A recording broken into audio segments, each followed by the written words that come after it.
want her to be homeless. You don't have to be perfect. You just have to be good enough.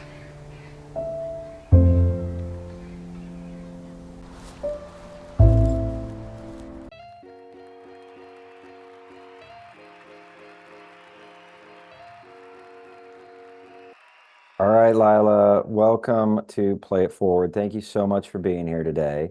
Oh, thank you for having me. You were nominated, my pleasure, by both Stacey Capone and Sherry Berman. So, Sweet. and yeah. And so we're going to be talking about your short, Ellie and Martina. And can you introduce it before we begin, please? Oh, sure. Ellie and Martina is a short narrative film and made with an improvisational process about two women who uh, who have very different lives, who realize that they have a lot in common. And it looks like a very cute film, and it is investigating a very serious subject. And the serious subject is, the complexity of motherhood and the rigor and the demands and the overwhelming feelings that go into it. We've got two women that come together from different walks of life. One is seemingly wealthy, the other is seemingly not, and they both have abandoned their child. And then they, kind of fight over the one child that they have. The woman who abandoned and left her family first and is living seemingly under a bridge, finds a baby. The mother comes back, realizing she's done something awful. And that is the narrative and the plot. The issues, again, motherhood, the first question to Play It Forward is, where did this story live inside your body and bring the inspiration to you to create it? That's a great question. Well, the story was uniquely not my own. The story came about through conversation with the two actors, Stacey Capone and Elise 𝘔𝘭𝘪𝘯𝘢.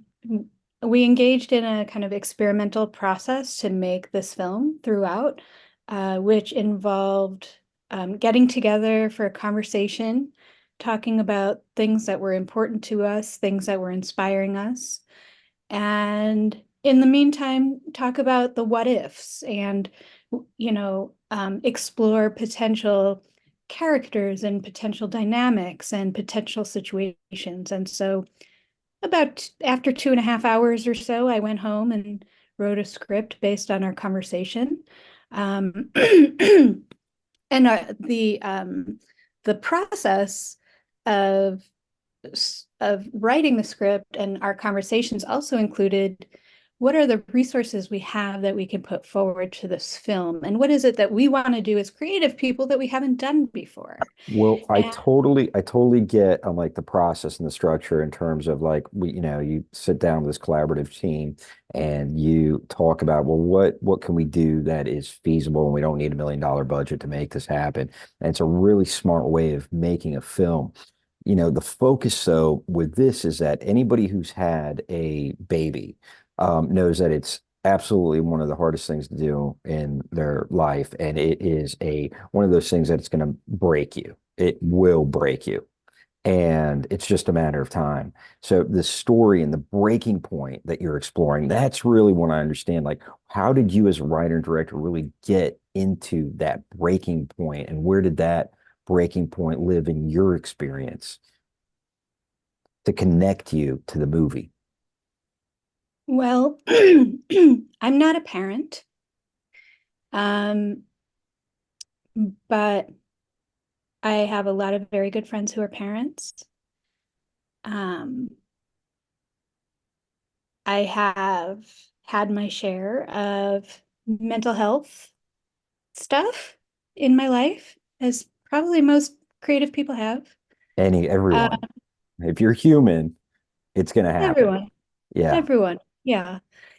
And I think that you know, I understand the impulse to throw it all away and start over. And I guess this film shows two examples of how that could potentially play out. Yeah. I love that, the impulse to throw it all away and start over. And, one is to throw it all away and just leave the entire past behind and start over kind of with a clean slate. But you can never, as both these characters show, you can never outrun your past. You Yeah. can only heal it, work with it, do whatever you need to be present in the now. And that kind of leads us to the second question to play it forward is what's going on? What is the narrative message? What is the moral? If there is a moral here, the takeaway, you now have finished, cut, edited, been a part of the editing process. You're watching the movie. What fills your heart? What do you see in it? I would say it's twofold. One is the human condition, which is always a preoccupation of mine. And the other is approaching life with a sense of humor.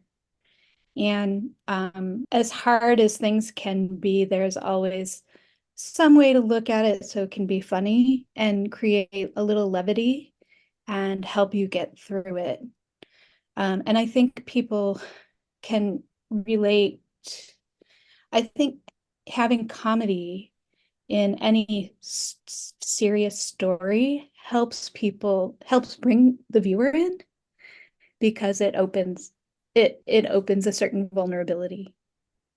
And I think to be able to see very serious topics with some levity is kind of the best way to get through life. Well, Lila, you don't have to be perfect, just good enough. That's right. Yeah. So, and that's, I like to throw out the lines from the movies, which that's a line, from your film. And I think that that's kind of a turning point, right? Where there's a acceptance. There's a message of acceptance in that, and a message of acceptance with, well, what are our expectations? Are they realistic? And then how do we work with those expectations to put them in a way that we can accept ourselves within the constraints of our human condition? That's life pretty much, don't you think? It sounds it. What you Sounds just it. said sounds like, Sounds oh, it. yeah, that's like what we do in life if we're lucky to have Sounds the it. faculties to, resources to kind of be that present in life. Yeah. Yeah. Well, how do how do we cultivate those resources to be that present? Well, I imagine everyone's path is different. Um, but I think for me, um, learning to communicate um, with other people, learning to be honest with myself, learning to be honest with other people, learning how to see how the world operates in actuality. A big one for me was learning that life is not a meritocracy. Um, and so that's for me is something I have to remind myself of constantly when it comes to my career or, some other things, that there's so many things at play. Yeah. So I think kind of keeping a holistic view and just trying to be true to ourselves is Yeah. maybe the I way. yeah, it sounds like it to me. I mean, I love all that. I mean, you said communicating, and that's, certainly there in the work. Ellie and Martina, they're communicating. They start having some sort of relationship. There's some care that's going on back and forth, especially towards the end of their walk. And that kind of is a life force that seems, germinal in a positive way. Being honest, that's key. Can't see anything without that first. eyes unclouded by longing is one of those Buddhist Zen meditations that's really means seeing things truly. And then, the meritocracy piece is really important. We gauge our own worth based on what we've attained. And if we've not attained something, then we're like, well, we're bad. We're inferior. We're not smart enough. We're not this enough, talented, this, whatever.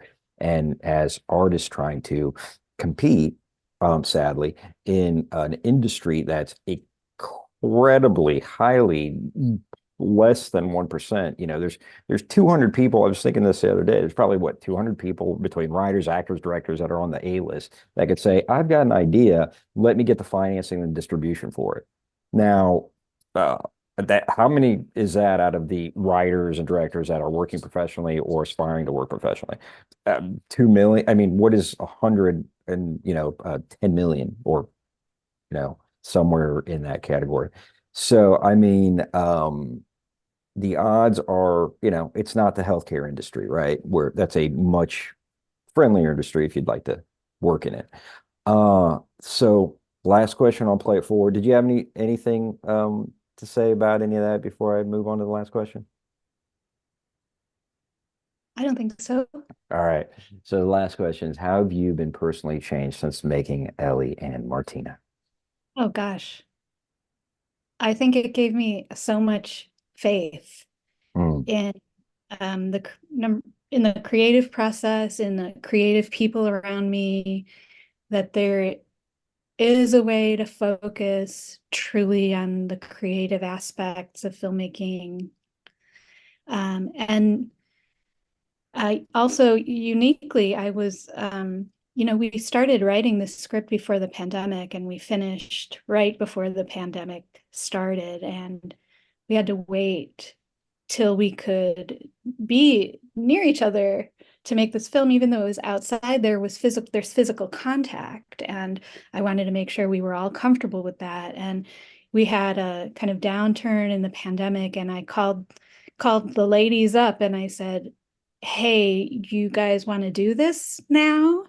I said, I have one condition, which is that I have long COVID and I might need to take breaks, and we're going to need extra help because I can't function at capacity.